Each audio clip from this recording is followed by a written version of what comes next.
Iowa State engineers are developing new technology in their lab that's sort of out of this world.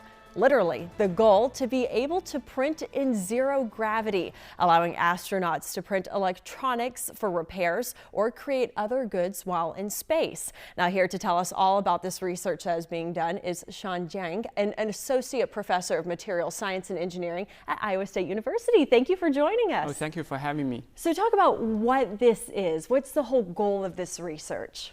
The research is to develop a new printing technology originally. So we came up with the idea to drive the printing using electric field. By doing that, we can create very small features. I'm talking about micrometer that is around 10 to 100 times smaller than the human hair.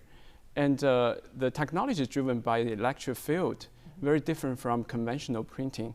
So when NASA saw this technology, they were immediately interested because they realized you don't need gravity, so maybe we can print it in the space.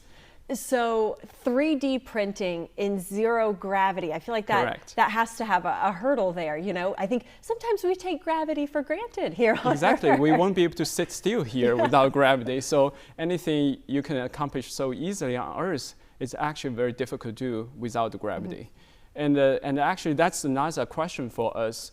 Their question posed to us is, can you prove that you can do it under zero gravity?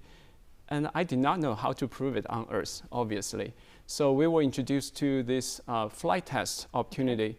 Basically, you load up everything or you experiment to your airplane, climb up to 35,000 feet. Then you do the free diving, which creates 10 to 15 seconds of pure zero gravity for you.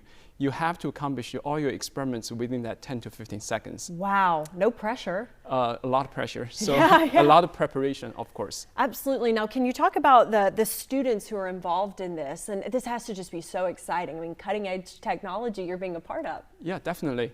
So everyone wants to work for NASA, for sure.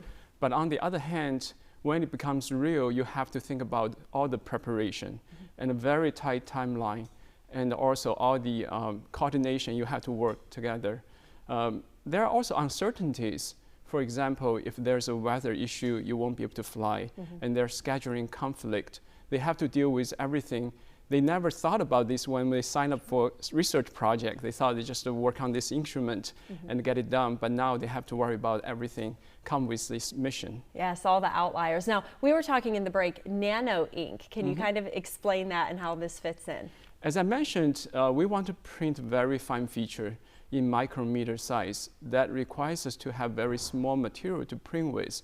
Otherwise, it will clog the nozzle. That's why my team has been focusing on developing this nano ink. They are actually 1,000 times smaller than the micrometer I just talked about. So it's actually a big challenge how we make that happen. Now, can you talk about the practical implication? We have not been to space, but astronauts who are in space, how they can use this technology, how it's beneficial for them? For example, if anything broke down in the space, it's actually not uncommon because all the radiation and all the extreme environment, if an electronic component broke down, they have to wait to the next shipment. So it takes time and unpredictable.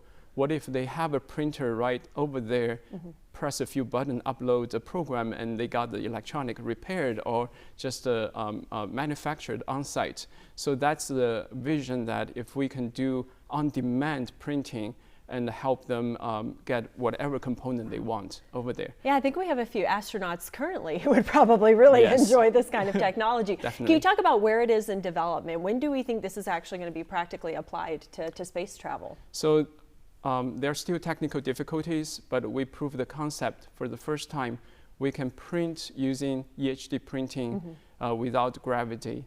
And we now can do the conductive pattern. That means our material can conduct electricity. But in order to make a functional device, you need many different components. So we are working on those different components. Hopefully, we'll be able to assemble everything together to make a functional device in the near future. That's amazing. Cutting edge technology. We're talking about it right here. Thank you so much for joining us and explaining all of this. Oh, thank you for having me. Yeah, of course. Stay with us here at 4. Jerry and we'll be back to talk about Thanksgiving forecast after the break.